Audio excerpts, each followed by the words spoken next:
Amén.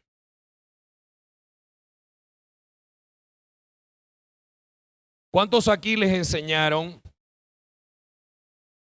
que hay que estudiar mucho, hay que prepararse, hay que ir a la universidad, hay que sacar buenas notas? ¿Cuántos fueron enseñados en que esa era una de las metas de la vida? Levanten la mano. ¿Cuántos lo han hecho? No todos.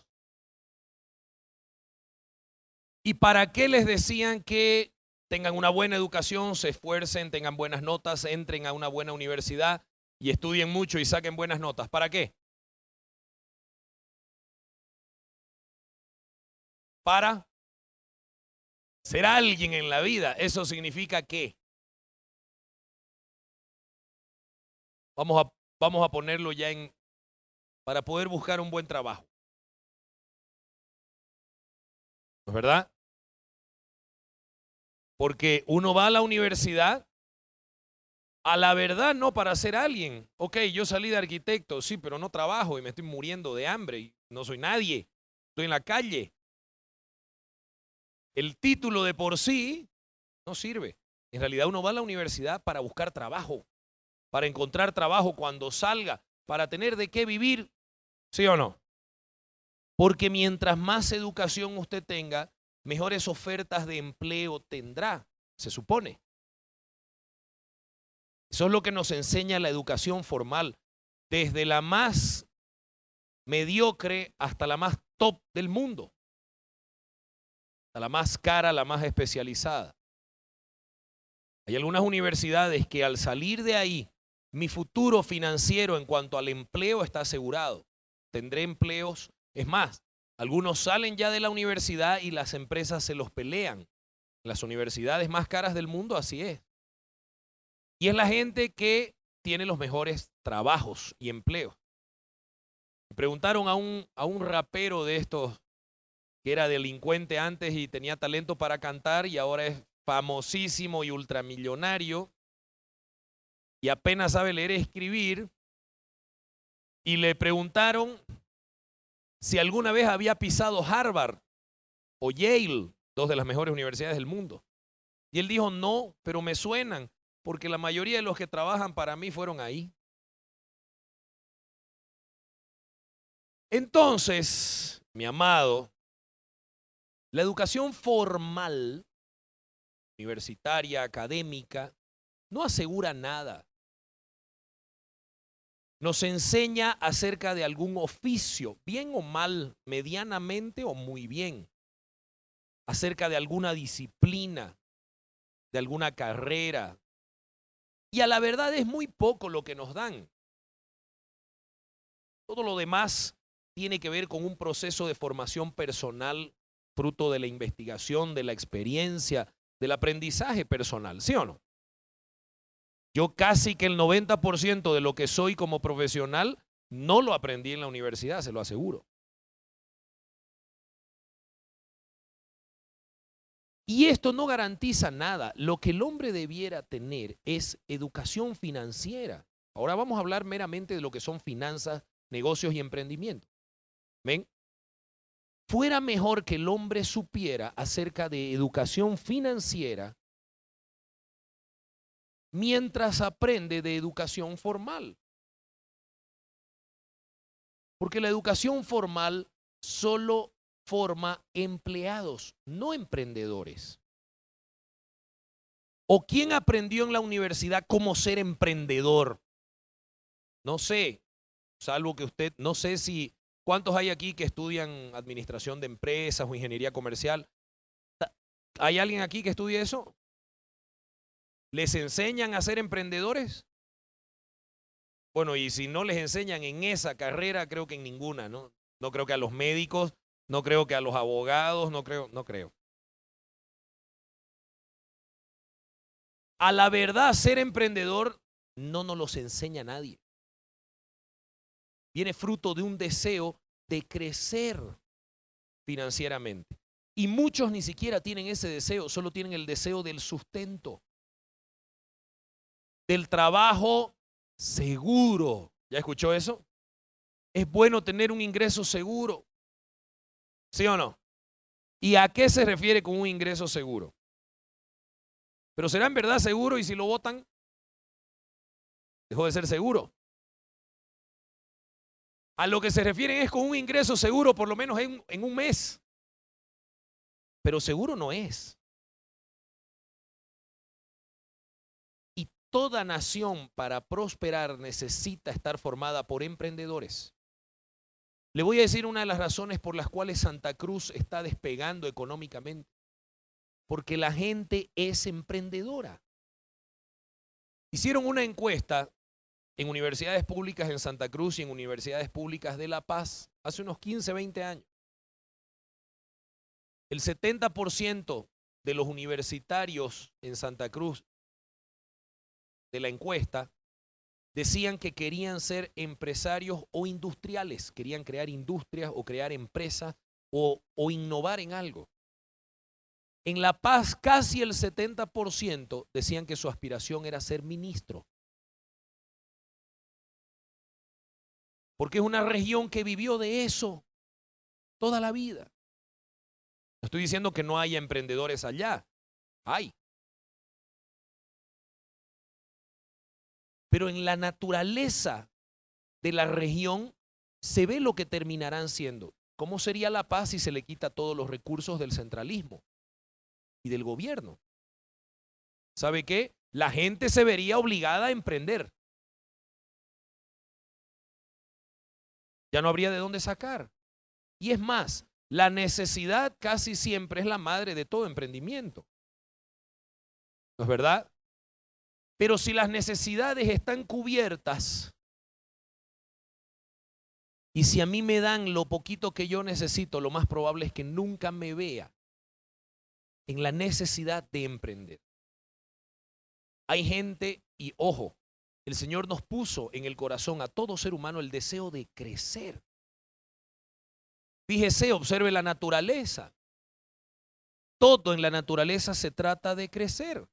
Las plantas, los animales, los niños, todo lo que tiene vida y todo lo que tiene bendición crece. Y si no crece, uno se preocupa. ¿Sí o no? Pastor Marcel me decía que cuando él estaba en el colegio era chiquitito. Seguramente su mamá se preocupó. Gracias a Dios creció. Pero cuando algo no está creciendo, despierta las alarmas. En todas las áreas, no siempre en la financiera. Mientras haya el ingreso seguro, que no es seguro. El hombre debiera aprender, mientras se forma académicamente, debería aprender educación financiera. Sucede que no enseña eso la universidad ni el colegio. La mayoría de la gente que tiene educación financiera lo aprendió de la experiencia o lo heredó por el modelo donde se movió. ¿Ya se dio cuenta usted que gente que creció en hogares de mucha riqueza, ellos tienen el chip hacia la riqueza? Es como una programación mental y que hagan lo que hagan, terminan haciéndose ricos. El de clase media está programado para eso y siempre será clase media, salvo raras excepciones, pero la regla es esa. No es absoluto, pero es la regla. Y el que ha sido criado en pobreza y tiene el chip metido de la pobreza acá, será pobre. Mejorará medianamente sus condiciones, pero nunca saldrá y nunca superará en gran medida el entorno donde se ha criado, se ha movido, porque está impregnado en su ser. Cuando yo visité una iglesia en La Paz que quería conocer el templo, porque estamos diseñando el templo, el nuevo templo de nuestra iglesia allá en Santa Cruz, entonces yo hice un análisis de modelos de muchas iglesias, voy viendo más de 20 iglesias, he viajado mucho viendo, reuniéndome con profesionales, reuniéndome con los pastores y aprendiendo de ellos. Nunca antes yo he hecho un templo. Entonces hay que irse donde los que ya lo hicieron y los que saben, porque esa es una de las claves del éxito para emprender. Especialícese en lo que va a emprender y escuche el consejo de los que ya tuvieron éxito. hay cosas que ellos, yo por ejemplo, a todos con los que me reuní les decía y anotaba ahí, por favor dígame todos los errores que cometieron acá. Y me empezaban a decir y yo, sencillamente porque no los quiero cometer acá y no quiero que me cueste 30 millones de dólares saber eso, como a ellos les costó a algunos. ¿No es verdad? Prefiero una conversación de 10 minutos que me puede ahorrar a mí y al pueblo de Dios millones. Entonces, para emprender, usted necesita saber en qué se está metiendo y escuchar el consejo de los que tienen éxito en eso. Rodéese de ellos, aprenda de ellos. Y yo les decía que fui a La Paz y no me atendió el pastor principal de la iglesia, me atendió el que estaba a cargo de la iglesia porque el pastor había viajado.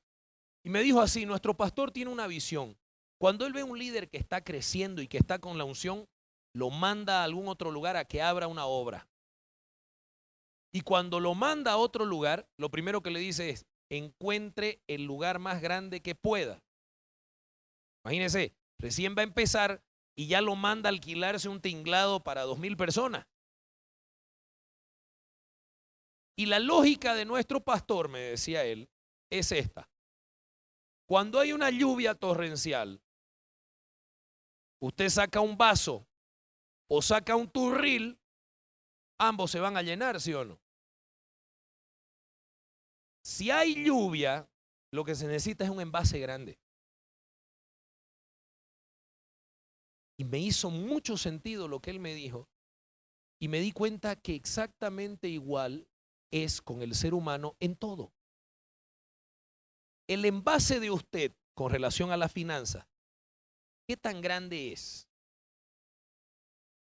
Hay un libro que les recomiendo cuando lo pueda conseguir que se llama Secretos de una mente millonaria, uno de los mejores libros seculares que hay. Porque no lo dice, pero contiene muchos principios de la palabra, porque todo lo que escriben los escritores seculares que funcionan, tiene sustento en la palabra, aunque ellos no la citen. Me acuerdo yo cuando era muchacho leí un libro acerca de los negocios y todo eso, y al final del capítulo el libro hablaba del diezmo. Y el libro decía así, yo no logro descubrir, decía el autor, qué secreto hay en esto, pero sí sé que funciona. Destine el 10 o el 20% de sus ganancias. Y él decía, y esta es la verdadera clave. Destine esto para alguna institución religiosa o de beneficencia o de ayuda social. El autor ateo, él había descubierto que algo hay en este principio, obviamente no citó ni Malaquías, ni Génesis, ni nada. Pero todos los que escriben, los hombres, acerca de principios que funcionan, tienen un sustento en la palabra de Dios, aunque no la citen. Este libro, Secretos de una mente millonaria, es muy, muy importante y le puede ayudar a usted para abrir muchas cosas. Y este libro dice exactamente lo que el pastor me dijo. Y el libro habla y dice así, hay un patrón que la gente tiene con relación al dinero. Es una idea. Póngase a pensar por un segundo. Présteme atención. ¿Cómo se siente usted con relación a tener mucho dinero en verdad? ¿Se asusta? ¿Se desespera? ¿Se tranquiliza? ¿Se intranquiliza? ¿Le da miedo? ¿Le da rechazo? ¿Se babea? ¿Cuál es su patrón de conducta, de entendimiento, de pensamiento con relación al dinero? Y el libro dice básicamente esto, de acuerdo al envase que usted tenga en su ser interior, es lo que usted va a recibir. Hay personas que el envase mental que tienen con relación al dinero, ellos piensan en cientos de bolivianos. Hay gente que todo piensa en cientos de bolivianos, su sueldo, su ganancia, su inversión, todo lo que usted quiera. Esa es la cifra en la que se mueve. Algunos en miles de bolivianos. Hay otros que se mueven y piensan en miles de dólares. Salario, pagos, costos, alquileres. Su mente funciona con miles de dólares. No sé si me está entendiendo. Hay otros que piensan con decenas de miles de dólares. Y hay mentes que el envase que tienen y el patrón del dinero es acerca de millones de dólares. Un ejemplo, Donald Trump, presidente de Estados Unidos. Este es un hombre que tiene una mentalidad y un envase de miles de millones de dólares. Y su frustración, él decía una vez, es que él solo tenía 10.000 millones de dólares y Carlos Slim tenía 37.000 millones de dólares.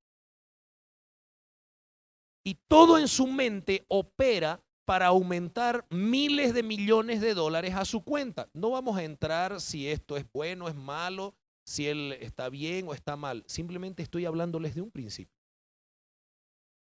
Este hombre quebró al comienzo. Él creció en la riqueza. Su padre era un hombre rico, no a los niveles de él, pero un hombre que tenía mucho. Y él creció con un patrón del dinero acerca de la abundancia, la sobreabundancia. Cuando él empieza, su padre le da $1 millón y lo larga a que él empiece en el mundo de los negocios.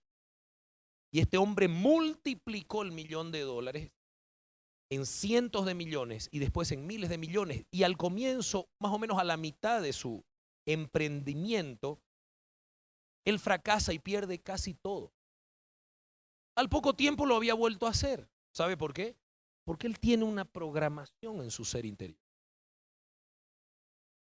Y él siempre va a volver al estado en el que se siente más cómodo. Y él se siente cómodo con la superabundancia.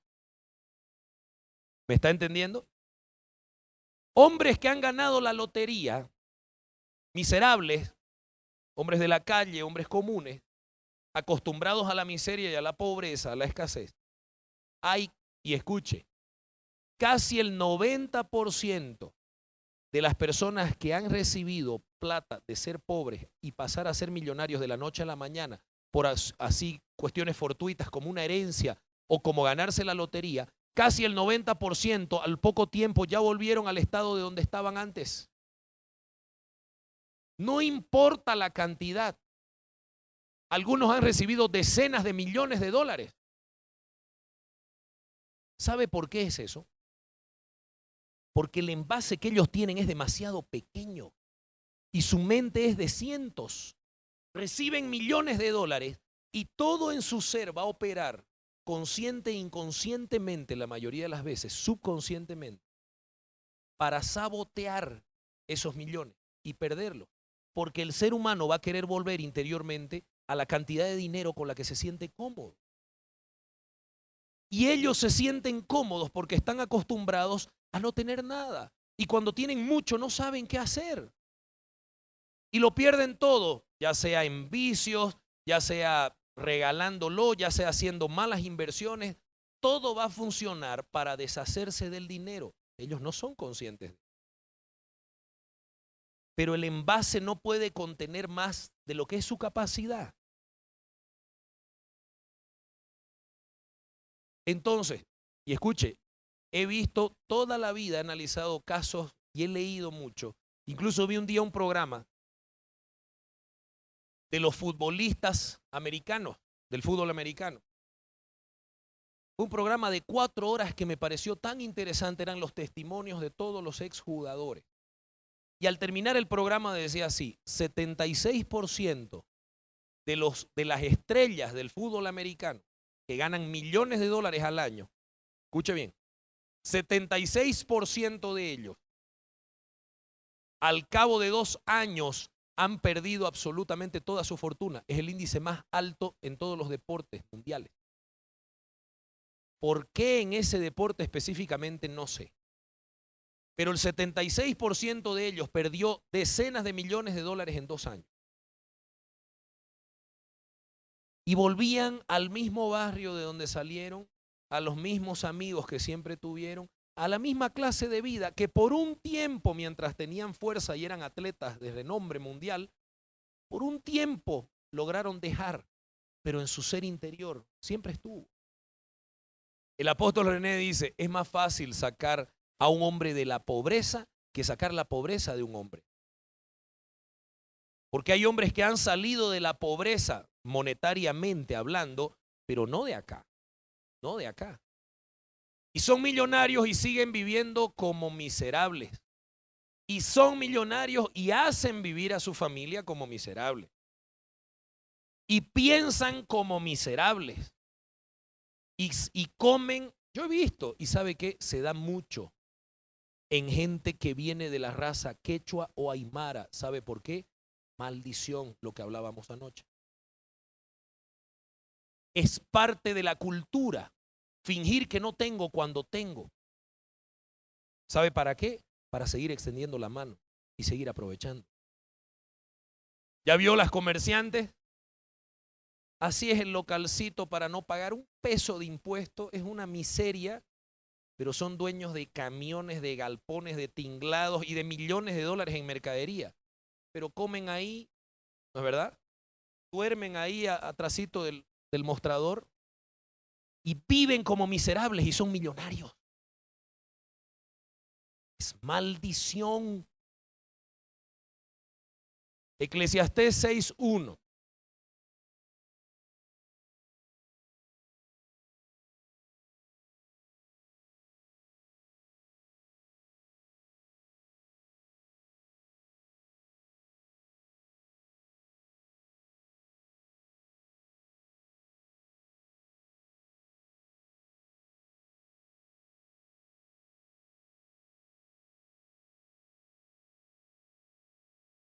Hay un mal que he visto debajo del cielo y muy común entre los hombres. El del hombre a quien Dios da riquezas y bienes y honra. Escuche, todo lo que quisiéramos, riquezas, bienes y honra, ¿sí o no? ¿Cuántos anhelan eso? Amén. Dice el Señor que eso es lo que Él da. Es Él el que da. Y nada le falta de todo lo que su alma desea. Pero escuche, Dios no le da la facultad de disfrutar de ello. Esto es maldición. Tener y no disfrutar. Me contaba un discípulo que fue a visitar a un amigo de su padre, pariente de él, que es muy, muy, muy rico, tiene muchas empresas y mucha plata. Y dice que fue a visitarlo y estaban charlando y se hizo la hora del almuerzo. Y el hombre este tenía su escritorio y una montonera de monitores donde miraba todo lo que sucedía en la empresa, que era grandísimo.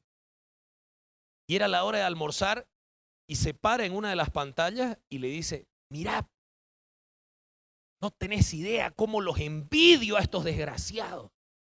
Se refería a sus empleados. ¿Y por qué, tío? Le decía él, no, ¿por qué, tío? Míralos pues ahí felices comiendo su almuerzo. Y ellos comían y reían y decían, yo como aquí amargado. En este escritorio como yo, solito. Y bravo. Y estos miserables que le pago una miseria, felices comen. Y yo ni eso tengo. Millonario. Dios no le dio como don la facultad de disfrutar de eso, porque eso es bendición. Dinero se puede tener, pero el dinero no trae bendición. Pero la bendición de Dios sí trae dinero y mucho más, y no añade nada de tristeza. Lo que el hombre debe buscar no es dinero, es bendición, que incluye dinero, porque eso dice Dios. ¿Y sabe qué dice? Sino que lo disfrutan los extraños. Eso será para el yerno, ese sí lo va a disfrutar. Para la nuera o para el nuevo marido de su mujer, peor aún, cuando se muera de un infarto, Lo peor sería eso.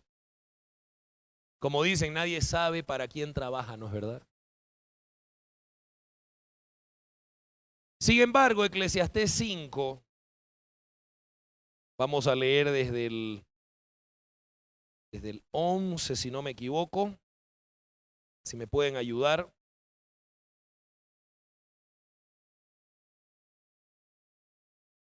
Desde antes, desde el 9.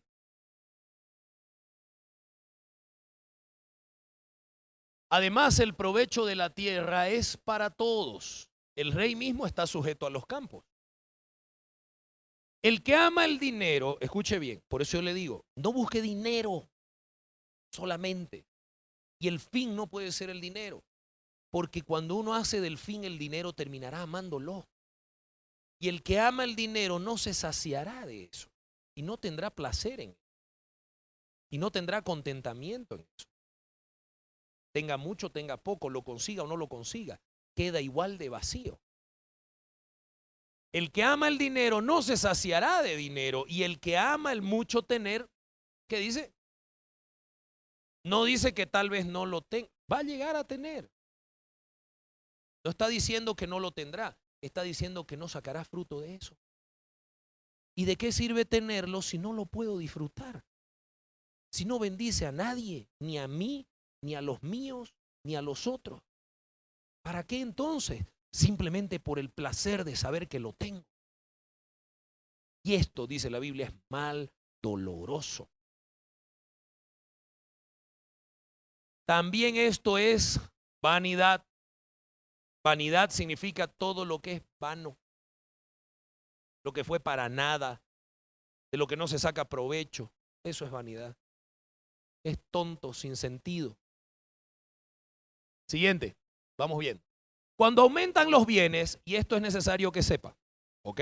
Nos los advierte el Señor. Cuando aumentan los bienes, aumentan también ¿quiénes? Los que los consumen. Mientras uno va creciendo financieramente, aumenta una cocinera, aumenta un chofer, ¿sí o no? Aumenta no sé qué, aumenta los viajes, aumenta, y también se van consumiendo. Sepa eso. ¿Qué bien pues tendrá su dueño si no verlo con sus ojos? Dulce es el sueño del trabajador. Coma mucho, coma poco, pero al rico no le deja dormir la abundancia. Cuando hay un hombre que entró en esta ruta de tener que envidiar a su trabajador porque él no consigue tener paz a pesar de su abundancia, hay un claro síntoma. Ama al dinero y ahora el dinero lo posee. Ese hombre necesita desesperadamente arrepentimiento. Ese era el caso del hombre que se presenta a Jesucristo, que erróneamente llamamos el joven rico, porque no era un joven, porque cuando él se presenta delante del Señor, él le dice, yo todas estas cosas las he guardado desde mi juventud. Era un hombre maduro y era un hombre rico, no era un muchachito, pero era un hombre poseído por los bienes que tenía, a pesar de su buen corazón, al punto que no consiguió dejar eso por Cristo. Y le voy a dar aquí algo, y necesario que entienda, en todo en su vida, escuche bien, en todo en su vida, en lo que usted anhela crecer, ministerialmente, espiritualmente, financieramente, familiarmente, en todo lo que usted anhela crecer, si usted no está dispuesto a entregárselo al Señor para que Él haga como quiera en cualquiera de esas áreas, mejor fuera que usted no creciera. Porque el crecer lo va a desviar si usted no está dispuesto a ponerlo bajo el Señor. Un predicador muy famoso, un pastor muy famoso, autor de muchos libros, durante un tiempo el pastor favorito de los Estados Unidos fue nombrado. Fue invitado a un programa de Larry King, el programa más visto en Estados Unidos. Y estaba por votarse en California acerca de si se aprobaba o no el matrimonio homosexual. Y él estuvo haciendo campaña dentro de la iglesia para que la iglesia votara no, obviamente. Él hablando acerca de principios. Lo invita a Larry King y empieza a hablar con él y le dice, bueno, sos el autor del tal libro. Más de 20 millones de copias vendidas. Imagínense lo que es eso. Muchos te consideran el pastor favorito de América. Él oró cuando uno de los presidentes electos de Estados Unidos, él fue el que hizo la oración de posesión. Y le preguntan, y le dice, sos un hombre excelente, y empieza a hablarle el presentador. Pero quiero ahora que digas de una vez y que marques la línea, más o menos le dijo así. ¿Hiciste o no hiciste campaña en contra del matrimonio homosexual? Si este hombre decía, sí hice porque no estoy de acuerdo, porque la palabra de Dios dice esto, todo eso que ha construido, toda esa fama, es el ser favorito, toda la venta de libros, todo se pone en riesgo. Yo imaginaba estar en sus pantalones de él, zapatos, y que toda la comunidad homosexual se vuelque en mi contra, haciéndome protestas afuera de mi casa, boicoteándome mis prédicas, queriéndome meter preso. Y yo perdiendo todo el adulo, la fama, la honra, la venta, todo. ¿Saben qué dijo él? No lo hice. Ni siquiera está eso en mi agenda. Ya hablé con mis amigos homosexuales explicándole. Estamos trabajando juntos con la comunidad homosexual para educar acerca del SIDA en África.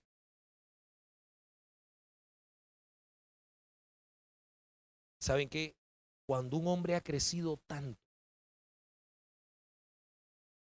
que ya no consigue poner eso debajo del Señor para que si Él quiere yo lo entrego y Él me lo quita. Si yo no estoy dispuesto a eso, ¿sabe qué? Mejor fuera quedarse chico, a comprometer el alma, a comprometer los principios. Si el crecer no me hace mejor, ¿para qué quiero crecer? Y si el crecer no me va a hacer mejor hombre para Dios y para la sociedad en la que estoy, ¿para qué entonces? ¿Por vanidad? Porque eso es vanidad.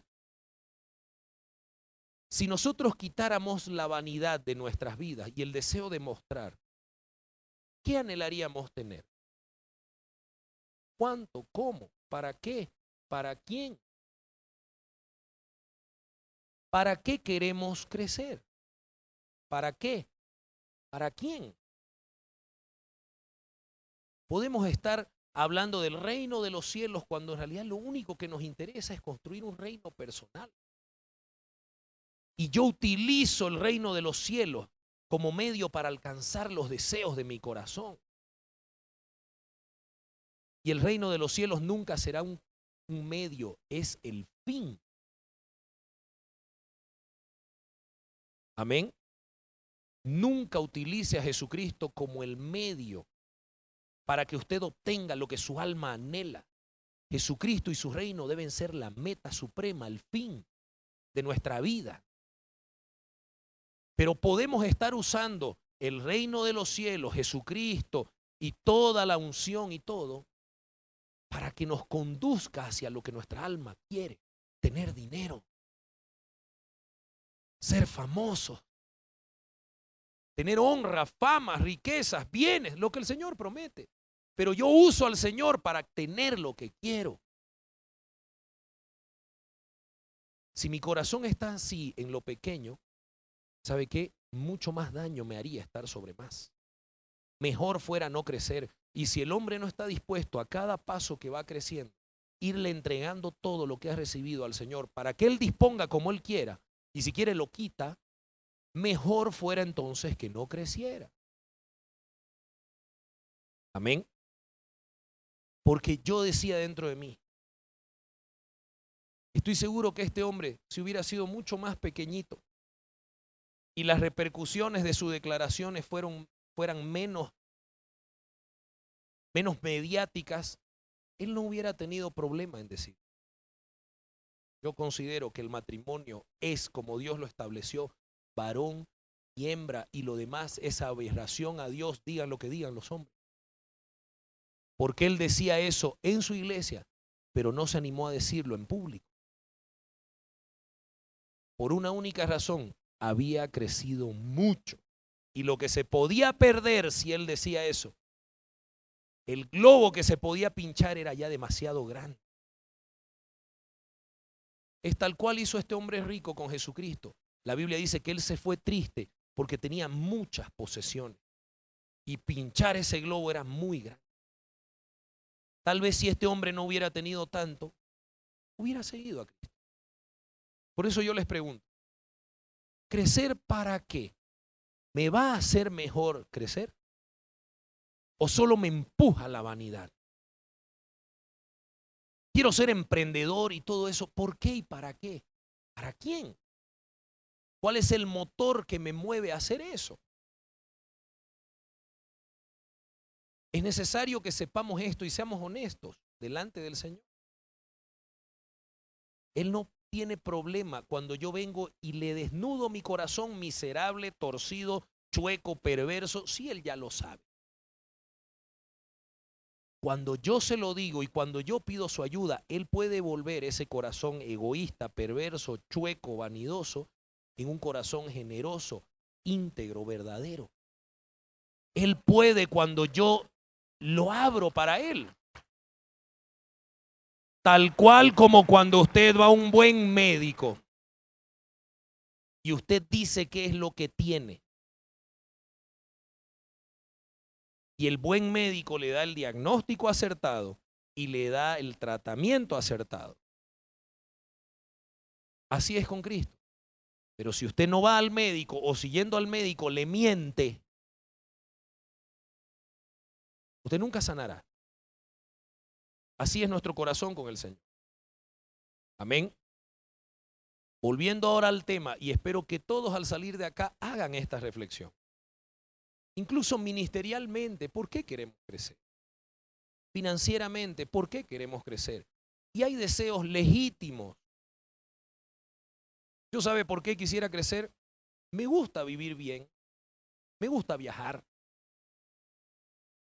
Me aflige viajar y mirar ahí qué puedo comer y qué no puedo.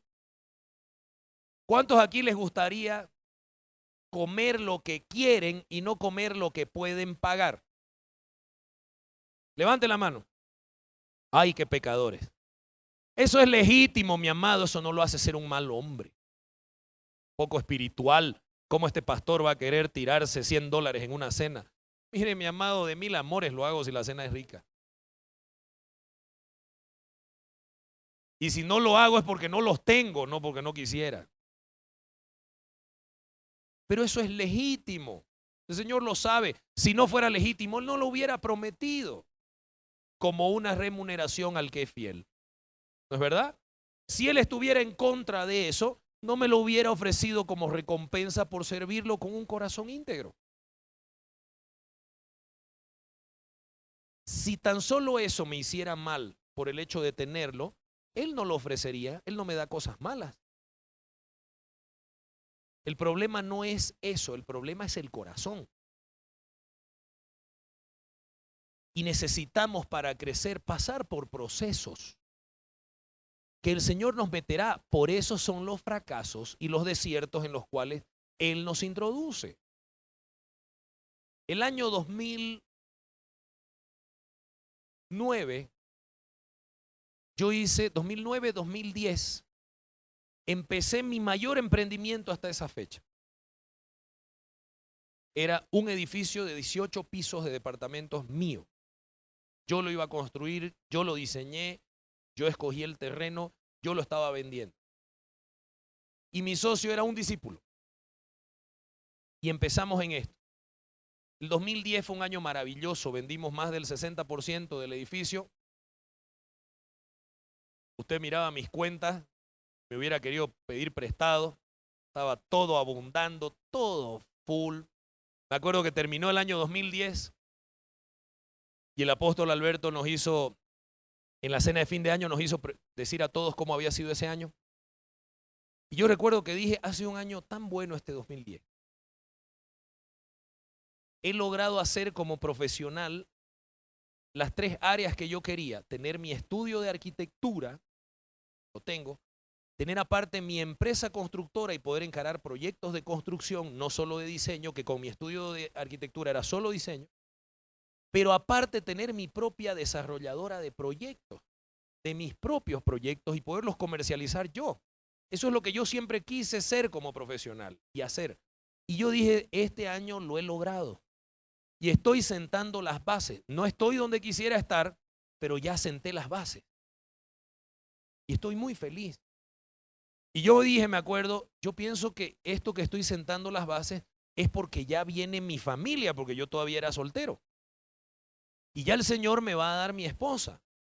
Y siento que viene pronto porque ya está sobre un colchón firme de platita. ¿No es verdad? Yo pensaba así, yo no sabía que me iba a casar en la más absoluta yesquera.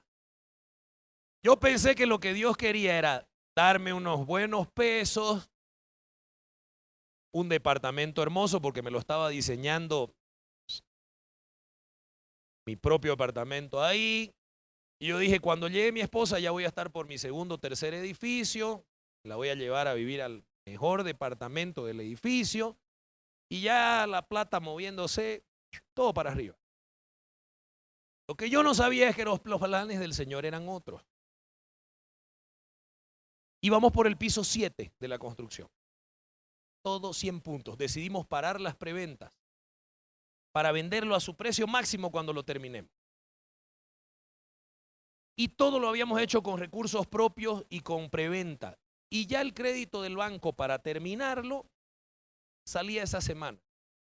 ¿Cuándo se cayó el edificio Málaga? ¿Quiénes saben? El mismo calculista que calculó el Málaga me lo había calculado mi edificio. Él era el supervisor del Málaga y era el supervisor de mi edificio, al igual que otros 9 edificios en la ciudad. Yo había diseñado el Málaga por encargo. Me pidieron que yo haga el diseño, yo hice el diseño, no tuve nada que ver con la construcción, gracias a Dios. Simplemente entregué un proyecto aprobado porque fue mi estudio de arquitectura el que lo diseñó. Gracias a Dios no fue ni mi empresa constructora ni fui yo el que me metí. Me quisieron hacer problema, me quisieron meter preso, querían hacer de todo porque era el único vivo de todo el equipo. Los demás habían muerto. Y querían buscar culpables. Me buscaron por todos lados, me citaron a declarar en la FELCC, en la alcaldía, en todo. No se había hecho, gracias a Dios, nada fuera de norma, no infringí ni una sola norma y todo estaba bien diseñado. Y no tenía ninguna relación con la construcción. Pero no era a mí ese edificio el que me preocupaba, porque yo sabía que en eso estaba absolutamente limpio. Me preocupaba el mío. Paré la obra esa semana y me gasté un montón de plata en nuevos estudios con muchos ingenieros. Ingenieros de suelo, ingenieros de fundaciones, ingenieros de estructura. Todos llegaron al mismo diagnóstico. El siguiente que se hubiera caído era el de su servidor. Y gracias a Dios no había alcanzado más altura porque si no se iba a caer. Y ahí entré en este desierto que les digo. Porque sucede que había metido cientos de miles de dólares en esa obra. El banco no me quiso dar más plata justo esa semana que me iba a desembolsar.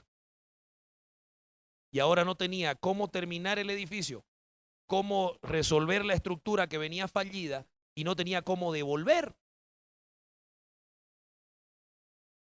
Y tenía casi $700,000 metidos ahí. Y al comienzo todos los que me compraron muy comprensivos, muy preocupados por mí, fueron pasando los meses y bueno, y cuando la devolución o cuando me das el departamento. Y yo no podía ni lo uno ni lo otro. Y así pasé 4 años de mi vida. Buscando, solo Dios sabe, de esos 4 años pasé 2 años y medio en ayuno. Ya no sabía cómo más orar, no sabía qué más hacer, no sabía cómo más pensar, no sabía a quién más visitar, no sabía a quién más llamar. No hubo institución, no hubo banco, no hubo constructora, no hubo persona que conociera que tenía plata a la que no haya visitado. No hubo oración que no haya hecho. 4 años de desierto, de tener plata para votar y de estar feliz, a no tener ni cómo poner gasolina. Y por último, hasta el vehículo al que le ponía gasolina lo tuve que entregar. Y me quedé sin nada. Usted me volcaba así, de las patas, y no caía un quinto partido por la mitad. Había dado todo lo que tenía y aún así seguía debiendo $700,000. Y eran 4 años de tener que lidiar con los acreedores, con todo esto. Yo me acuerdo que llegó un momento en mi vida, y esto es lo que usted necesita poner, y preguntar al Señor siempre que esté en alguna crisis. Es importante que usted lo sepa. Anote estas 3 cositas. En primer lugar, yo me senté e hice un análisis muy estricto de mi vida delante del Señor. Y le dije, Señor, yo necesito saber en cuál de estos 3 estados estoy. Esto que estoy viviendo, aquí va la primera pregunta que le hice al Señor. ¿Esto que estoy viviendo es consecuencia de pecado mío?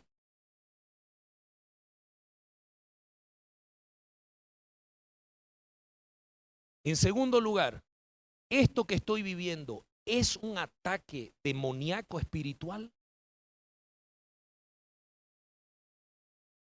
Y en tercer lugar, ¿esto que estoy viviendo es tu perfecta voluntad y estás por detrás? Yo le dije, Señor, yo necesito saber en cuál de las 3 situaciones estoy para saber qué hacer. Si fuera el punto 1, donde es consecuencia de mi pecado, imagínense así, si yo hubiera roto las normas para beneficiarme y hubiera coimeado para levantarle un par de pisos más a mi edificio, y me sucede esto, ¿sabe qué sería lo primero que yo diría? Esto es castigo, disciplina del Señor. Yo abrí la puerta para este problema con pecado. ¿No es verdad? Pero ¿saben qué? Todo lo que hice, lo hice en oración. Todos los pasos que fui dando, los hice consultándole al Señor. No infringí nada, no soborné a nadie. Mi conciencia estaba limpia. Cuando oraba y me examinaba, nada me acusaba. Entonces, después de examinarme muy bien, me di cuenta, no era el primer punto. No había pecado. No había hecho nada ilegítimo. No había roto los principios. Todo lo fui haciendo por dirección de Dios. Si hubiera pecado, ¿cuál es la salida? Arrepentimiento, mi hermano. Si la crisis, la prueba y la situación en la que usted está es por causa de su pecado, pues deje de lloriquear, de lamentarse y de quejarse. Mejor es que se arrepienta. Busque a Dios en arrepentimiento, resarza el daño que ha hecho, si hay que resarcir, y vuelva a su camino errado al correcto. Sencillo. Amén. Si fuera el punto 2, y es un ataque espiritual maligno, porque Satanás hace esas cosas. Satanás puede atacarme de manera ilegal y Satanás puede atacarme de manera legal. Él siempre intenta de manera ilegal, pero le es más fácil atacarme de manera legal. ¿Entiende? Eso es como que Satanás quiera golpearme por la espalda. Ese sería el ataque ilegal. El legal fuera que yo me meta en un ring a pelear con él de tú a tú. Y eso le resulta a él mucho más fácil. Porque del ataque ilegal muchas veces me libra el Señor, sin que yo lo sepa. Pero del ataque legal son situaciones en las que yo me he metido. Yo me he puesto en esa posición. Esas son las maldiciones. Amén. Si fuera un ataque demoníaco, legal o ilegal, yo tengo la autoridad en Cristo Jesús para desbaratar todo eso, porque la autoridad la tengo yo, no la tiene Él sobre mi vida. la tengo yo sobre él, dice la palabra de Dios, en Cristo Jesús, ¿no es verdad? Ante todo ataque demoníaco, use su autoridad en Jesucristo, use sus armas espirituales, guerra espiritual, ayuno, oración, comandos, decretos, oración en comunidad, ¿no es verdad? Y se derriban esas cosas. Pero si es el punto 3, y si fue el Señor el que me llevó a ese desierto, ¿qué puedo hacer? Escuche, si es el Señor el que lo ha llevado a usted a un desierto para enseñarle, en medio de lo que usted emprendió, en medio de sus sueños, en medio de lo que ya estaba logrando, cuando es el Señor el que nos lleva a ese punto, y el Señor ha dicho que vamos a estar en el desierto 6 meses, imagínese, el Señor dijo 6 meses, ¿sabe qué? No importa cuánto usted pacte, cuánto usted ore, cuánto usted gima, clame, ayune, haga sacrificio, lo que usted quiera, hasta sacrifique cordero si quiere, mi amado. Si el Señor dijo 6 meses, sus obras, sus oraciones, sus lloriqueos y sus sacrificios no hará que se hagan 4. Si Él dijo 6, ¿cuánto es? 6.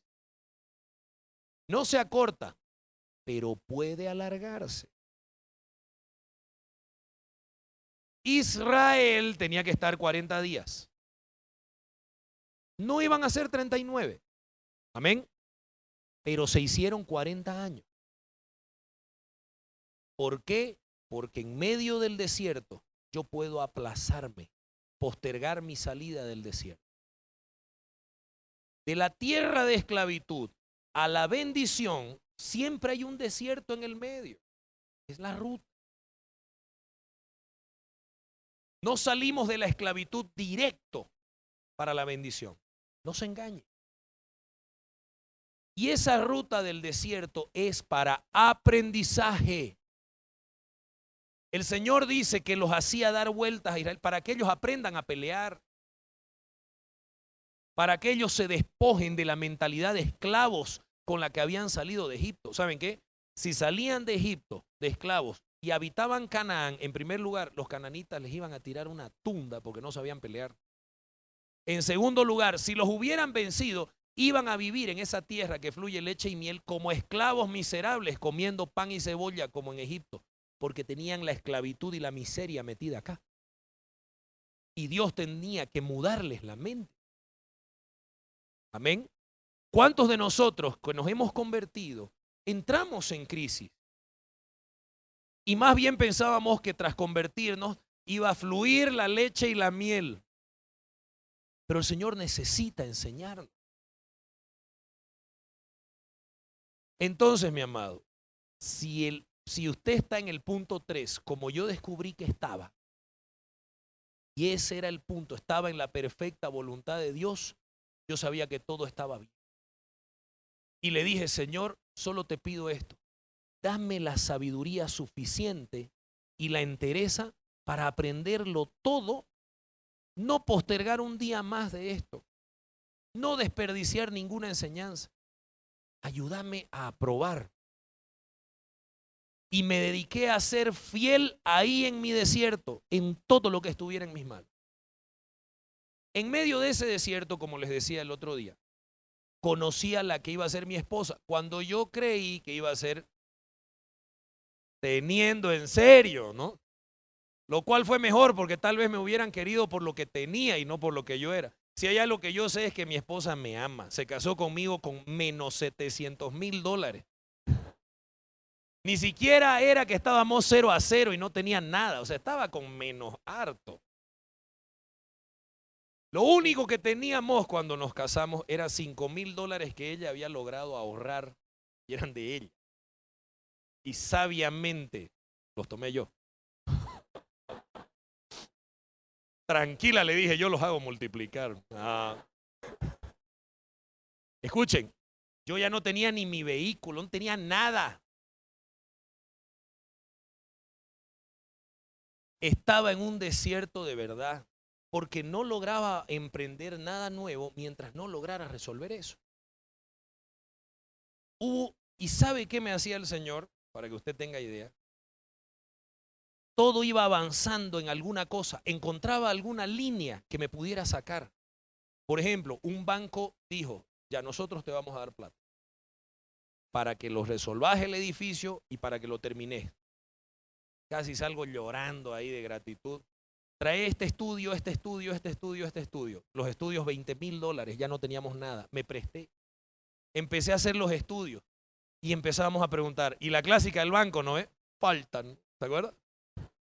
Ya falta. Ay, ya hay que traer esto, más plata y más. Un año a vuelta. Y finalmente nos dijeron, ¿saben qué, jóvenes? Es política del banco, no vamos a dar plata para edificios. Tomen todas sus carpetas, todas. Ese ha sido uno de los pasillos más humillantes de mi vida. Pasar por los pasillos del banco y todo el mundo mirándome porque ya sabían, mirándome y yo con mi carpetita. Humillado, bajando. Un año de mi vida perdido. Y decenas de miles de dólares prestados para que me den la plata que me dijeron que no me iban a dar. De estas les podría contar N que me sucedieron. En otra ocasión, un hermano de la iglesia muy rico que se dedicaba a construir, me busca y me dice, te quiero comprar el edificio. Estuvimos 4 meses reunidos con sus ingenieros, con los nuevos ingenieros. Yo les decía a todo mundo la verdad, el edificio tiene falla aquí, aquí, aquí, aquí están los estudios, esto es lo que hay que hacer, esto, va a costar tanto arreglarlo, se termina con tanto de plata, se vende en tanto, tu ganancia es tanto. Yo decidí que todo lo iba a hacer bien en esa escasez, en ese desierto. Todo lo iba a hacer bajo principios. Entonces yo iba con la verdad de frente. Yo decía, Señor, sobrenaturalmente alguien va a querer. Si viene de tu mano, así va a ser. Porque naturalmente, ¿quién lo iba a querer? ¿No es verdad? Si se le iba a caer si no le metía cientos de miles de dólares. Entonces, después de 4 meses de reuniones, sus ingenieros con los que yo había contratado, más plata, todo, me dice un día, está bien, ¿en cuánto me lo vendés? Yo le dije, yo necesito $700,000 para devolver, no me voy a quedar con nada. Si vos me das $600,000, no me sirve porque me deshago de lo único que tengo y sigo debiendo $100,000 y no tengo cómo pagarlo. Entonces te lo vendo en lo que es y quiero devolver, no quiero nada. Joaquín delante del Señor entonces. Este es un raza. Gloria a Dios. Llanto. Gracias, Señor. Esto era miércoles. Viernes, encontrémonos en el banco. Te hago $350,000 de depósito ahí y el lunes te completo el saldo.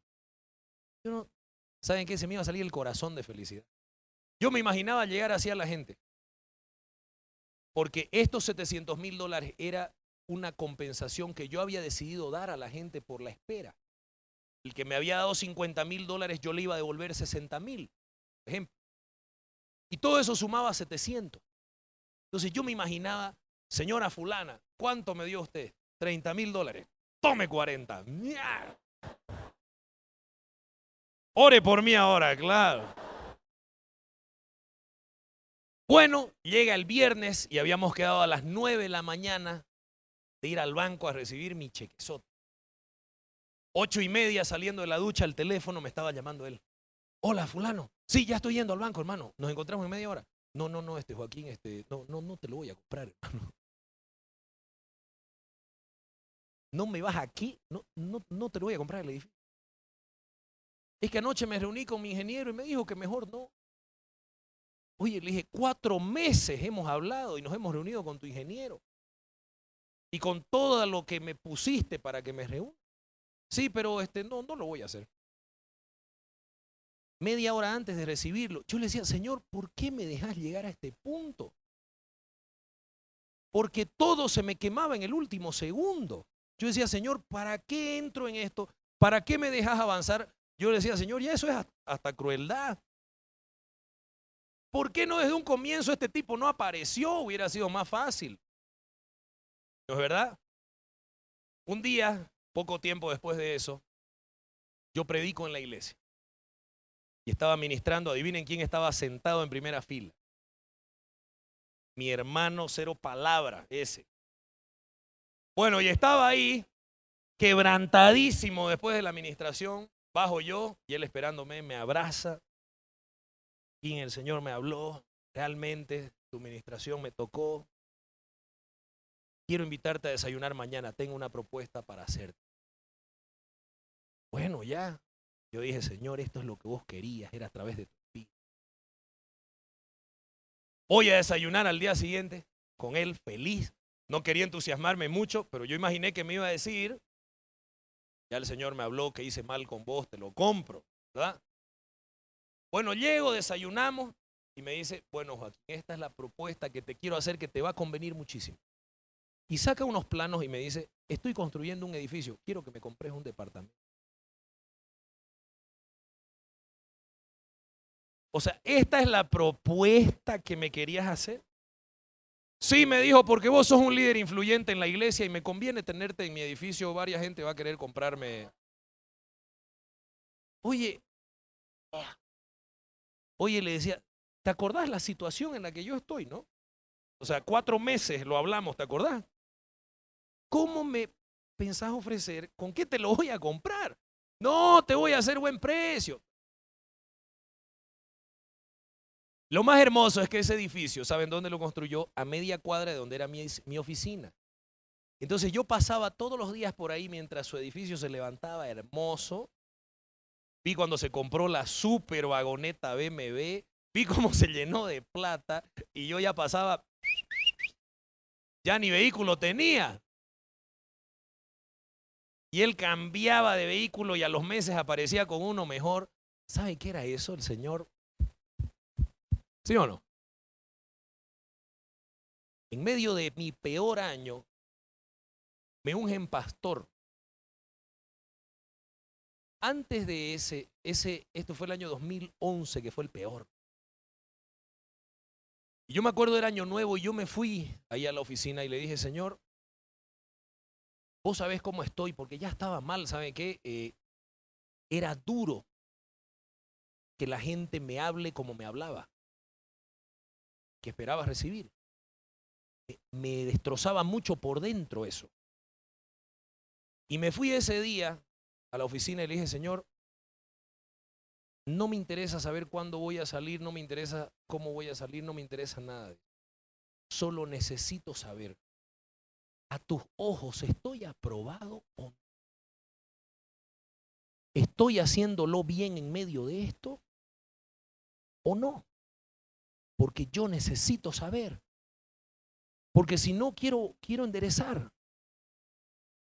Y lloré desde las 4 de la tarde hasta las 7 de la noche, más o menos, que era que lloré todo mi dolor, mi frustración, mi vergüenza, porque estaba tremendamente avergonzado. Gente decía que yo lo había estafado. Yo no estafé a nadie. Entonces lloré todo lo que tenía que llorar delante del Señor y fui esa noche a la celebración que hacemos de fin de año. Esa noche el apóstol Alberto estaba ahí y dijo, esta tarde el Señor me habló y me habló muy fuerte y quiero ungirte pastor, y se vino a donde estaba yo. Cuando eso sucedió, yo dije dentro de mí, Dios mío, esto solo lo va a empeorar todo. Porque resulta que ahora van a decir, el pastor ese tumbador, ¿no es verdad? Claro, como son todos los pastores. Yo decía, esto solo me va a traer problemas. Y me costó asimilar eso y el Señor me hizo acuerdo que era su respuesta a la pregunta que yo le había hecho. De si en medio de ese desierto y esa crisis yo estaba aprobado, esa fue su respuesta. Y tuve paz. De ahí, no crea que de ahí fue, esto recién se resolvió el año 2015. Fue un largo aprendizaje. Le voy a decir cómo se resolvió de la manera más difícil. Esto se resolvió cuando hermanos de la iglesia, empresarios, me llamaron y me dijeron, sabemos de tu situación y te queremos ayudar. Queremos comprarte el edificio. El único problema es que no tenemos plata. Pero sí tenemos una lista de bienes que nosotros agarramos por intercambio. Ellos vendían terreno. Negociar con la gente. En esta lista hay aproximadamente $1 millón en bienes. Escogete por $700,000, el edificio es nuestro y vos tenés que negociar con la gente y devolverle en bienes lo que hay acá. Empiezo a leer: pasto sintético, publicidad en la imprenta La Chochita, postes de luz, mallas. O sea, era una serie, publicidad en radio, esos eran los intercambios. O sea, nada que fuera útil de verdad, solo habían 2 vehículos que eran unos cacharros que no servían para nada. Imagínense lo que fue negociar 4 años con la gente, diciéndole: escuche, yo sé que usted me dio $50,000, aquí le devuelvo, ¿le interesan las mallas olímpicas? ¿O le interesa publicidad en alguna radio? Por valor de $50,000. Esa fue una negociación de 4 años donde solo Dios sabe lo que sufrimos, lo que vivimos, lo que escuchamos, lo que nos pasó. Sería largo para contárselo aquí, eso es para que nos quedemos todo un día. Pero ¿saben qué me hacían? Me acuerdo, logré negociar un vehículo, me lo aceptaron. Cuando ya estaba por entregarlo, lo llamo al hermano este, que era el dueño del vehículo, el dueño de los bienes, y le digo: fulano, te cuento, primer intercambio que me aceptan, me lo aceptaron después de semanas de negociación. Voy a ir a recogerlo el auto. Pucha, lo vendí esta mañana. ¿Tienen idea cuántas veces me hicieron esto? Al mismo hombre, 4 vehículos me aceptó. 4 veces que estábamos yendo a recogerlo ya lo habían vendido.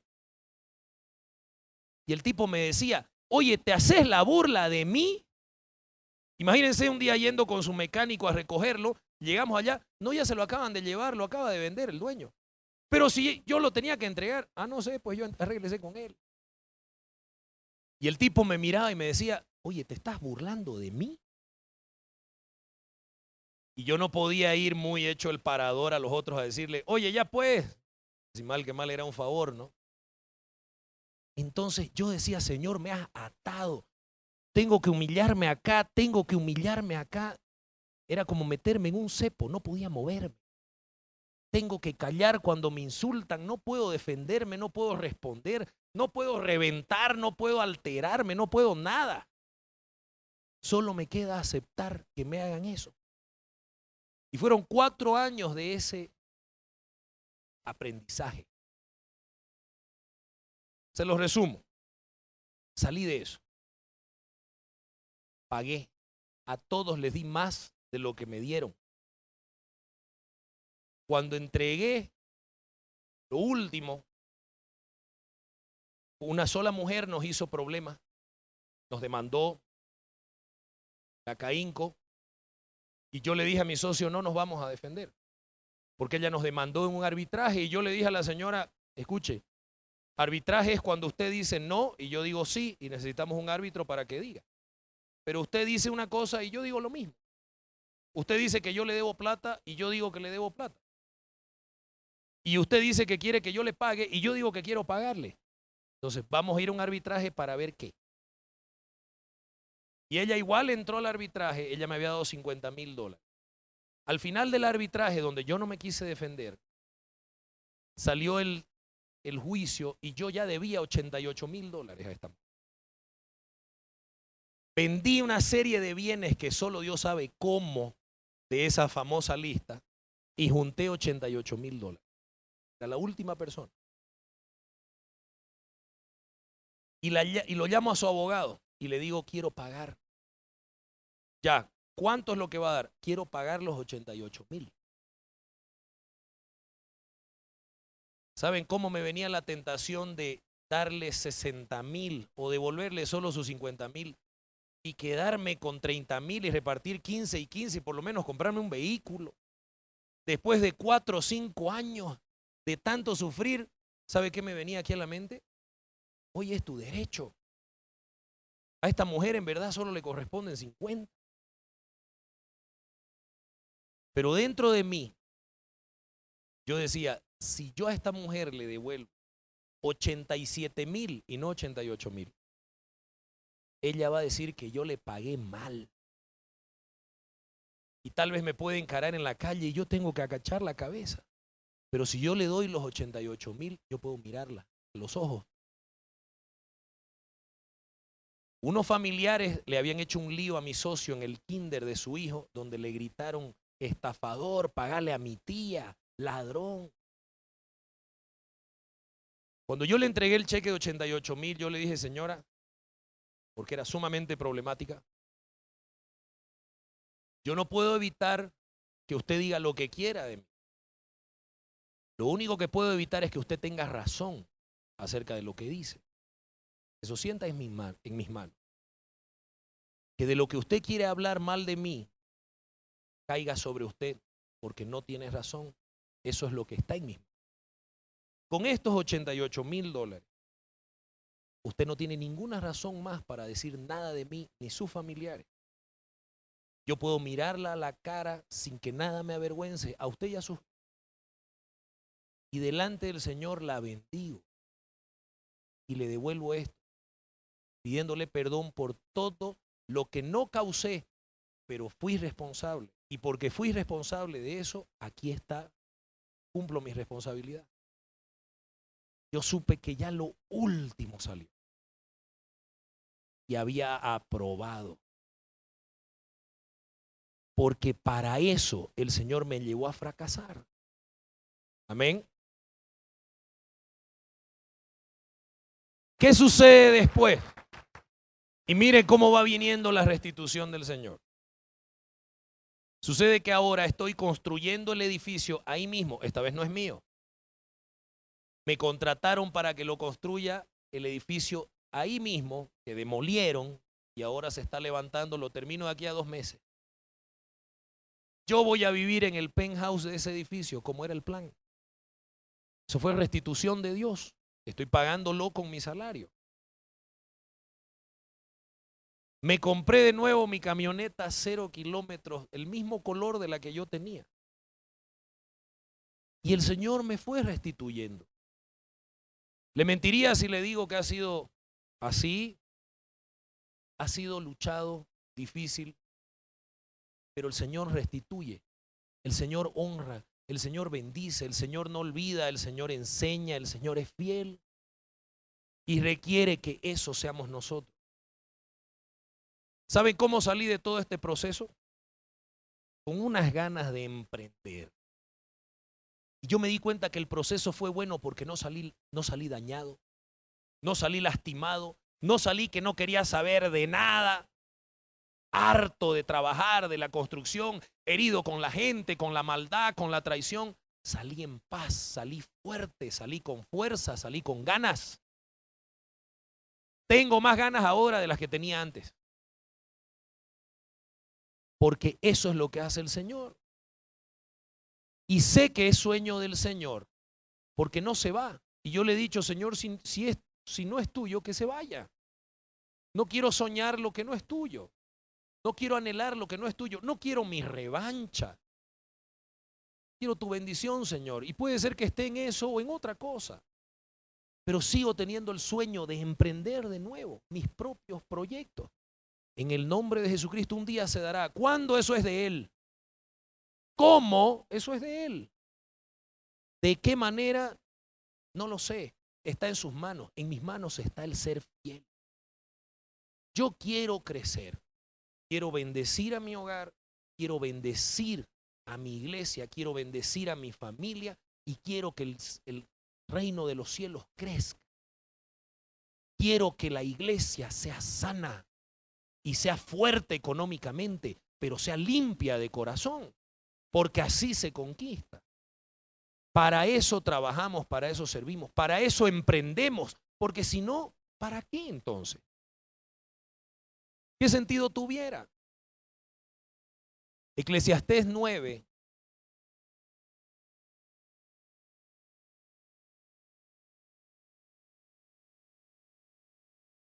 versículo 11. Yo sé que este versículo usted lo sabe. lo conoce. Me volví y vi debajo del sol, el que escribe es el rey Salomón, que ni es de los ligeros la carrera, ni la guerra de los fuertes, ni aun de los sabios el pan, ni de los prudentes las riquezas, ni de los elocuentes el favor, sino que tiempo y ocasión les acontecen a todos. Ok, cuando el tiempo y la ocasión lleguen, ¿de qué tamaño será el envase? ¿Usted está ensanchado? ¿Está con el corazón sano? ¿Está estrecho? ¿Está mezquino? ¿Está con mente renovada por la palabra o está con mente esclava al pasado, a su realidad, a influencias malignas, a malos modelos?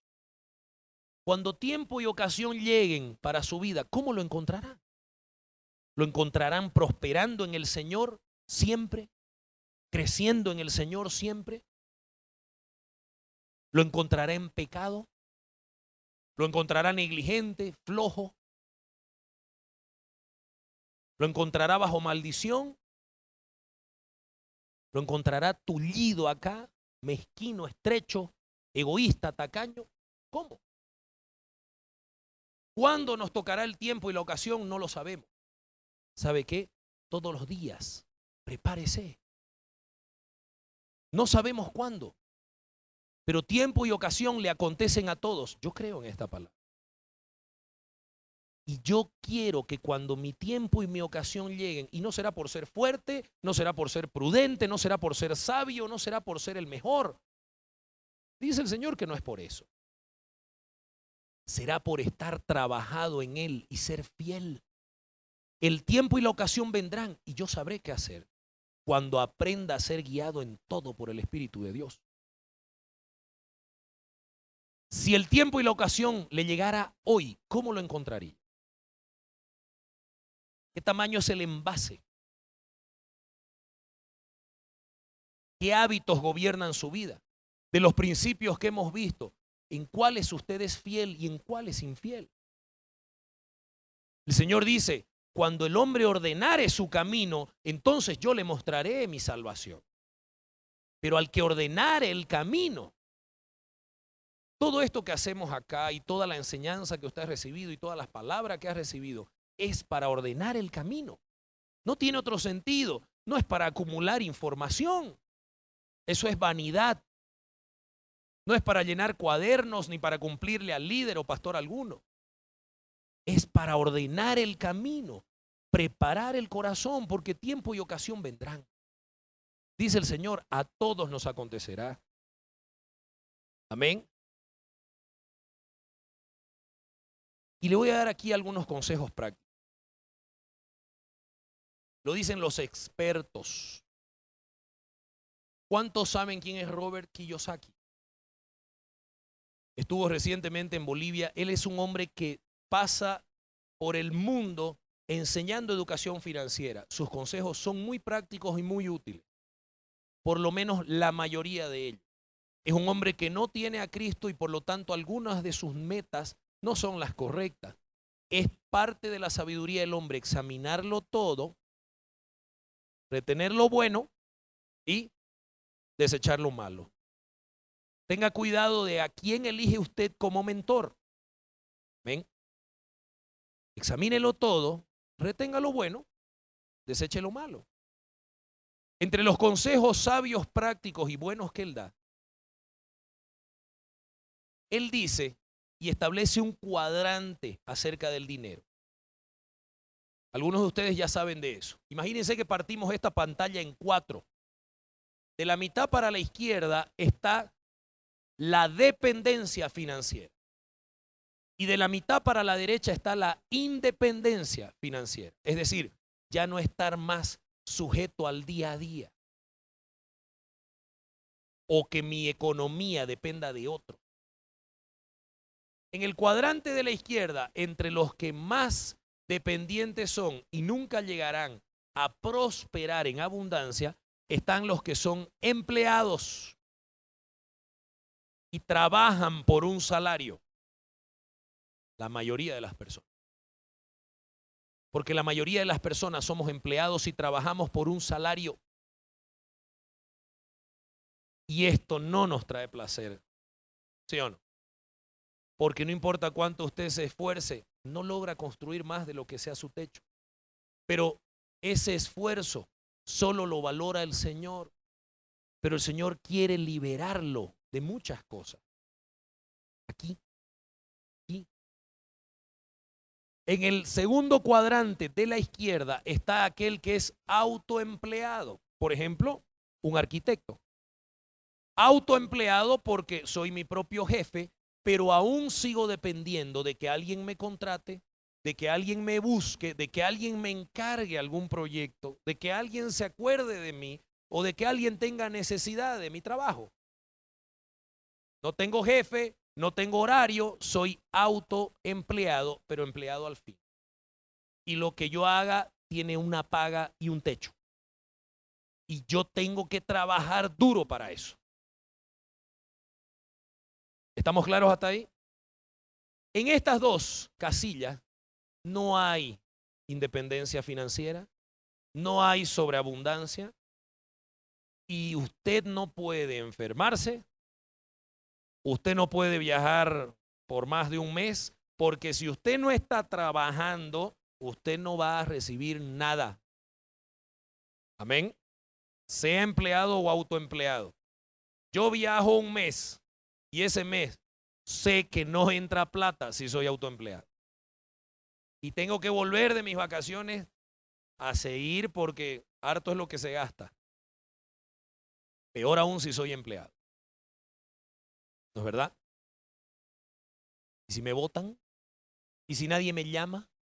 ¿Y si mis servicios no son requeridos? ¿Y si nadie me llama en un año? ¿De dónde entra? ¿Y si pierdo el trabajo y me quedo 2 años sin trabajo? ¿De dónde entra? Ahí no hay independencia. La casilla de la derecha está la independencia financiera. Y es donde la persona ya no trabaja por el dinero. El dinero empieza a trabajar por y para mí. En primer lugar, allá están los dueños de negocios, los emprendedores y los que tienen un negocio que empieza a caminar y el negocio prospera y avanza, que ya no se requiere mi presencia para que funcione. Y esté o no esté yo, ese negocio rinde y da plata. Viaje o no viaje yo, ese negocio sigue trabajando para mí. Amén. Ahí empieza un proceso de independencia financiera. Porque ya no depende de mí. Los ingresos se mueven. ¿Y sabe qué? Ahí ya no hay un techo. Si yo gano $1,000 siendo empleado, sé que mi ingreso va a ser $1,000 y no hay cómo aumentarlo. Si yo tengo un negocio, ese negocio no tiene techo. Puede crecer y puede crecer y puede prosperar y puede mejorar y puede duplicar ventas y ganancias, ¿sí o no? No hay techo. Los japoneses recomiendan y ellos dicen y tienen una cultura así. A ellos les llama la atención, y escuché un testimonio de un mexicano japonés que es dueño de una juguetería, de una empresa de juguetes de las más grandes de México. Y él decía, yo apliqué todos los consejos de la cultura asiática japonesa a la empresa. Estadísticamente, más del 70% de las empresas y los negocios en Latinoamérica fracasan después de 5 años. No porque no hubiera sido rentable el negocio, sino por mala administración. Porque el empresario latino, cuando ha tenido un buen año y el negocio dio utilidades, ¿sabe qué hace? Se la saca toda la utilidad y se compra el último modelo. Y se compra un Rolex. Y se lleva a la familia a Disney. Y así hace cada año. Toda la utilidad que da la empresa se la fuma. Al cabo de 5 años, el negocio rentable ya no se vuelve rentable, no porque no sea rentable, sino porque hay un mal administrador al frente, un disipador de los bienes. Y eso es un mal frecuente en Latinoamérica, según estudios. 70% de las empresas le sucede esto. Él decía, en Japón, las empresas son tratadas como un hijo más. Y decía, ¿cómo se hace con un hijo? ¿Cuánto de ganancia da un hijo? 0. Pero usted tiene que meterle harto, ¿sí o no? Por lo menos los primeros 18 años hasta que salga bachiller. Todo es, no hay retorno. Él decía, el empresario japonés entiende que la empresa es un hijo más. Hay que meterle. ¿Y sabe qué hace? Nunca retira durante los primeros 18 a 20 años. Nunca retira $1 de utilidad.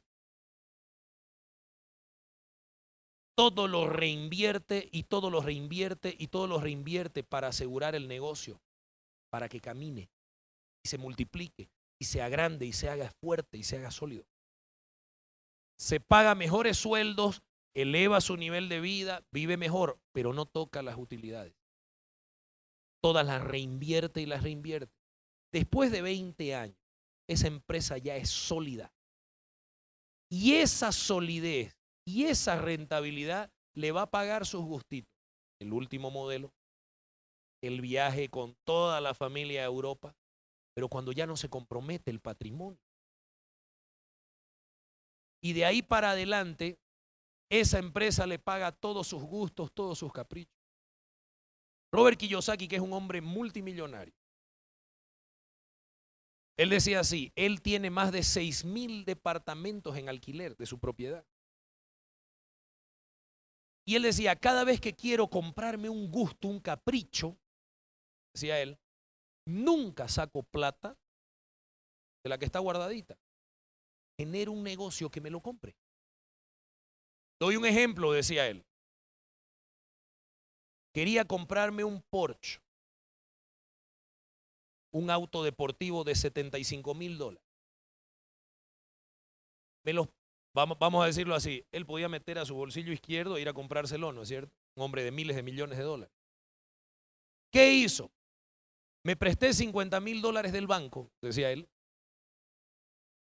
Compré una bodega de vinos en los $50,000 e hice que empiece a producir la bodega. La bodega empezó a trabajar, a trabajar, a trabajar.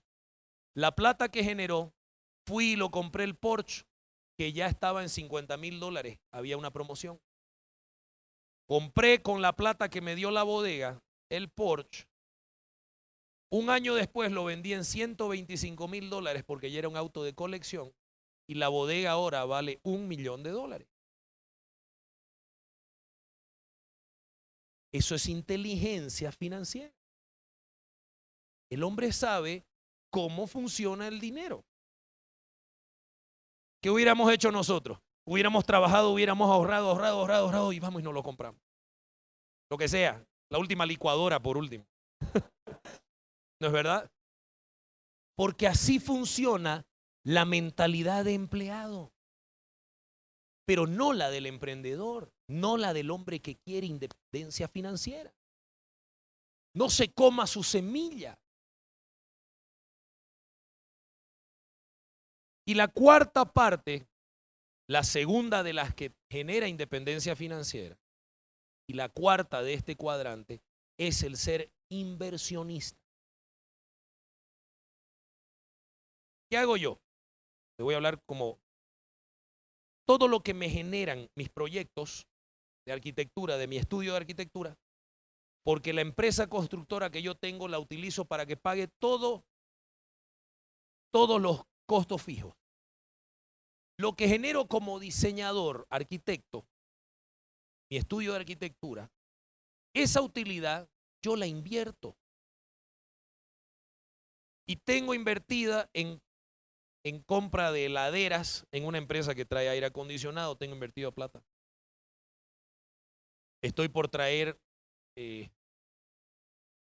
heladeras a gas, que esas se venden muy bien. Yo no sé de ese negocio, pero conozco a una persona que es mi 12, que está en ese negocio y le está yendo sumamente bien. Entonces, ¿sabe qué hice yo? Fui e invertí mi dinero ahí. Él sabe del negocio, él maneja todo, él me va a reportar utilidades y me da un costo, me da un pago mensual por mi dinero. Las utilidades que me genere eso probablemente me generen más utilidades que con mi empresa constructora. ¿Y sabe cuánto trabajé yo para eso? Nada.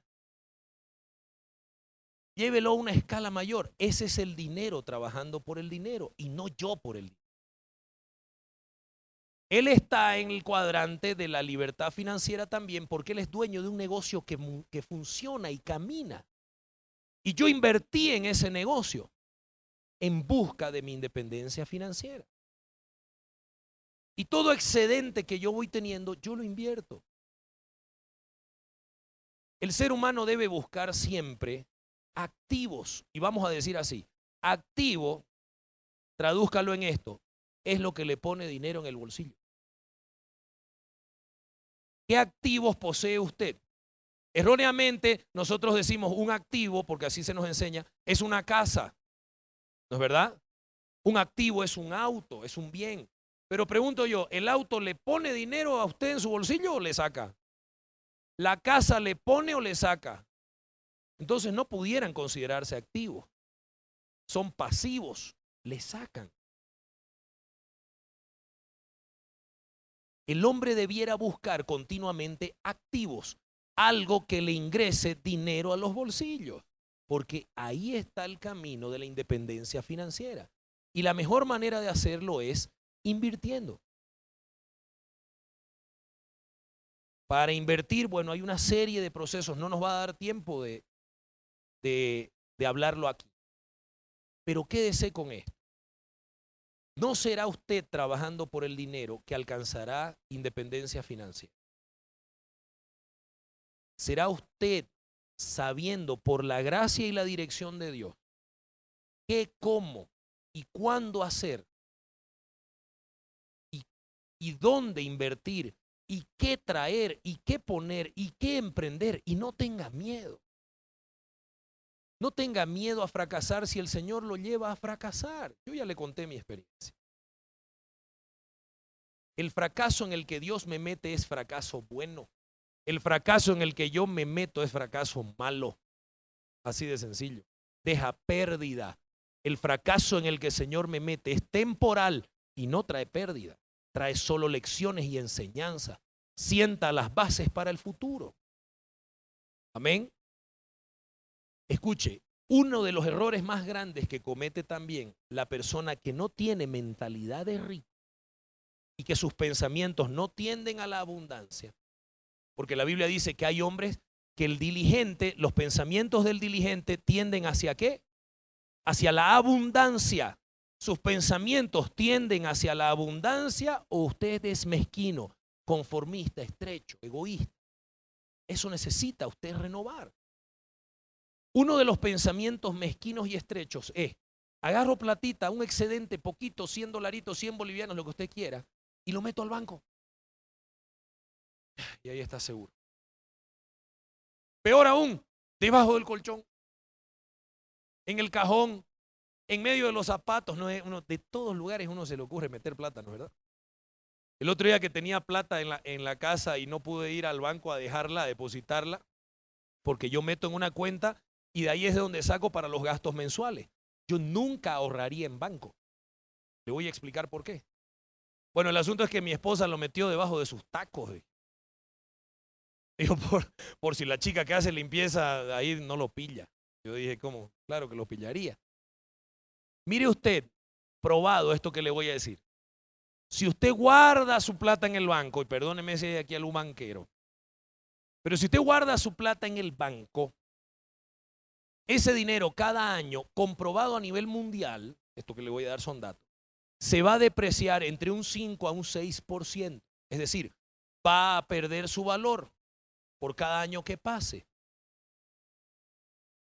Le doy un ejemplo. Un amigo mío, hace 10 años, compró un departamento de 3 dormitorios con un parqueo para su madre en Santa Cruz en $40,000 hace 10 años.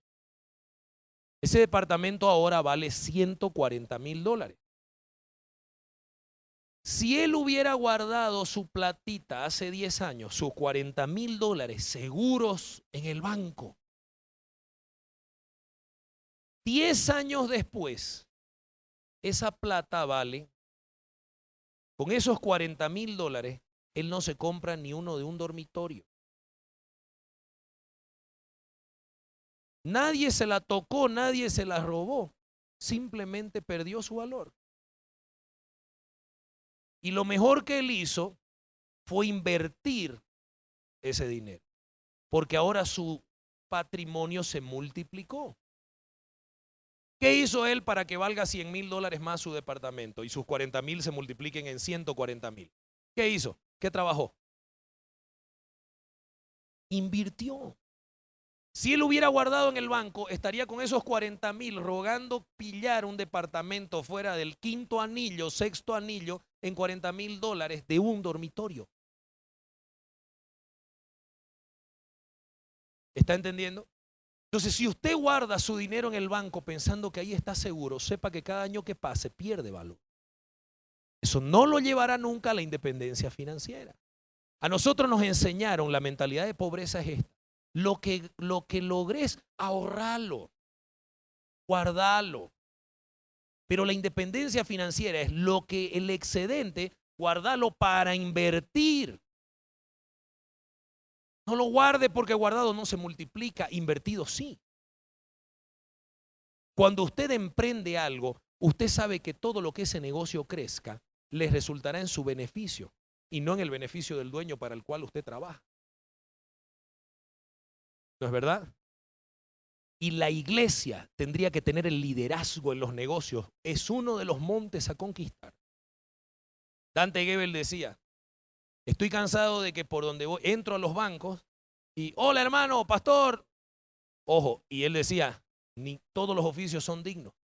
Pero nunca me ha dicho el gerente del banco, hola hermano, yo soy cristiano también. Siempre es o el guardia o la que lava los pisos. ¿Cuándo? Decía él, y no tiene nada que ver, esos son oficios dignos. Amén. Digno es el obrero de su salario. Pero ¿cuándo los líderes en los negocios? ¿Cuándo los líderes de la empresa? ¿Cuándo los líderes en la política? ¿Cuándo los líderes de los medios de comunicación? ¿Cuándo los dueños? ¿Cuándo los que marcan la tendencia, los que dicen cómo se deben hacer las cosas con integridad? ¿Por qué son los impíos los que nos dicen cómo nos tenemos que vestir? ¿Por qué son los homosexuales los que dictan la tendencia de la moda? ¿Por qué es Hollywood que nos mete lo que les da la gana de inmoralidad como si fuera gracioso? ¿Por qué son ellos, los impíos que sirven a Satanás, los que dictan las directrices del mundo en los negocios, en la educación, en la política, los que hacen las leyes, los que nos dicen cómo se debe divertir uno? ¿Por qué no es el pueblo de Dios? Y todo lo que hace el pueblo de Dios debiera glorificar a Dios y apuntar hacia Él. Así se transforma una nación. Pero en la iglesia debe comenzar, y para que comience en la iglesia debe empezar dentro de mí. Usted necesita ser desatado. Yo le pedí que traiga una ofrenda. Como señal, escuche, nunca se presente delante del Señor sin nada. Es un principio. Hablábamos ayer del principio de la renuncia. Nunca se presente delante del Señor sin algo que ofrecer. En los tiempos modernos eso es dinero. En los tiempos más antiguos eran muchas otras cosas. Y eso puede sellar y establecer un nuevo tiempo, porque se establece un pacto donde yo entrego algo y el Señor me entregará algo. Eso es el pacto.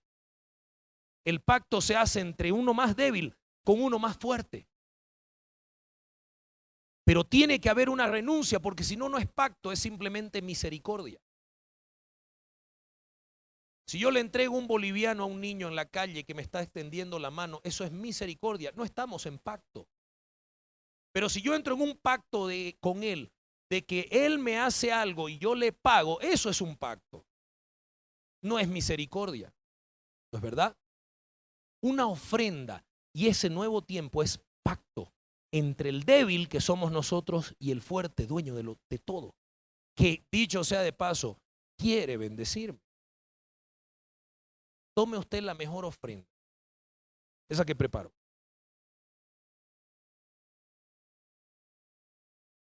Y vamos a orar por esta ofrenda específica, para que el Señor nos desate, nos revele y nos haga comprender todo lo que aquí se ministró. Y aún más, porque el Espíritu Santo puede enseñar y ministrar muchísimo más allá de lo que hace un hombre. Para que el Espíritu nos siga enseñando, para que el Espíritu nos siga dando entendimiento, ideas. Había mucho para compartir, la verdad que esto es para mucho más tiempo.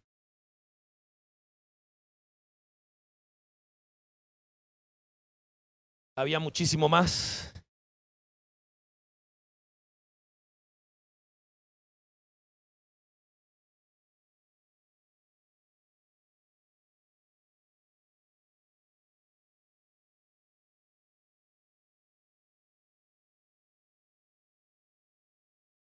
Antes de ofrendar, quiero que leamos este versículo en Eclesiastés 5, de 18 al 20.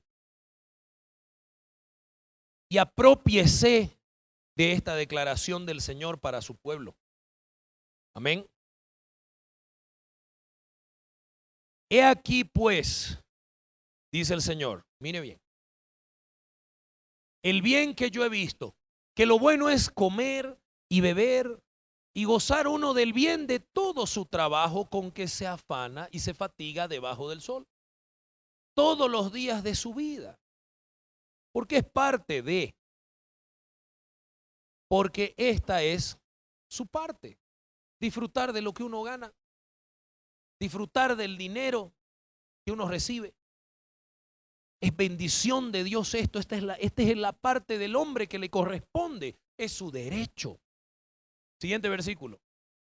Asimismo, a todo hombre a quien Dios da riquezas. Escuche, ¿pudiera ser usted? ¿Pudiera ser usted el hombre a quien Dios dé riqueza? ¿Pudiera o no? ¿Quiere usted ser ese hombre? Al que Dios le dé bienes y le dé también la facultad para que coma de ellas, y no como el hombre que veíamos al principio, que se le da bienes, honra, riqueza, pero no la facultad de disfrutar de eso. Escuche, aprópiese de esto. Sea usted el hombre a quien Dios da riquezas y bienes y le da también facultad para que coma de ellas y tome su parte y goce de su trabajo. Esto es don de Dios, esto es bendición. Esto es entrar en la ruta de la bendición, ver el fruto de su trabajo, comer y disfrutar de eso, que disfrute mi familia, mi mujer de mi juventud, con la que me gozo, mis hijos, mis padres, mis hermanos de la fe, poder hacer el bien, extender el evangelio, sembrar en las misiones, sembrar en evangelismo, bendecir a Israel, dar al necesitado y llenarme de alegría el corazón. Es bendición de Dios. Gozar de eso, disfrutar de eso, es don de Dios. Eso es lo que Dios quiere darnos. 20. Porque no se acordará mucho de los días de su vida. ¿Sabe por qué? ¿Qué está diciendo? No se acordará mucho de las fatigas. Yo les he contado aquí brevemente todas las que pasé. Y fueron tan duras en su momento y hoy me causan tanta risa. No me acuerdo de lo feo. Y cuando yo descubrí este versículo, entendí por qué no me acuerdo de lo feo. No me marcó. Porque Dios, escuche, le llenará de alegría el corazón. Después de haber prosperado, a pesar de lo duro que haya sido, a pesar de los fracasos, a pesar de los sinsabores, a pesar de la disciplina del Señor, a pesar de los aprendizajes, a pesar de las metidas de pata, a pesar de lo duro, cuando después termine eso, usted no se acordará de lo feo. Dios le llena de alegría el corazón cuando Él bendice, cuando Él le da el don y la facultad de disfrutar del fruto de su trabajo, del bien de su trabajo. Esa es promesa para nosotros, mi amado. Esa es promesa para todo aquel que ama al Señor, ama su reino, ama su obra, que tiene los principios claros y el orden correcto, que no ama el dinero por el dinero, que no va tras del dinero por el dinero, que no lo mueve la vanidad o el miedo. Se han movido por el Espíritu de Dios y no por temor. Porque hay gente que quiere ser rica por miedo, ¿sabía usted eso? Miedo a necesitar y no tener. Miedo a que se le enferme un hijo y no tener cómo pagar una clínica. Hay gente siendo diligente y trabajadora y el motor que lo impulsa es el miedo, no es la fe. Es el miedo. Hay otros que es la vanidad. Yo tenía un discípulo y que el Señor lo ministró y le mostró cómo por años había peleado por prosperar, todo disfrazado de espiritualidad, y había una raíz en su corazón. Quería demostrarle a su ex suegro que él podía ser rico sin su plata, porque su ex suegro lo había humillado mucho porque era un hombre millonario y él se había casado por su hija y el suegro siempre le hacía notar que todo lo que tenía era de él, no de él. Y que si se divorciaba de su hija no iba a tener nunca nada. Y él se convierte después de su divorcio y perdonó a su suegro y perdonó a su exmujer, pero había una raíz en su corazón. Quería ser millonario por orgullo. Y él tuvo que arrepentirse de eso.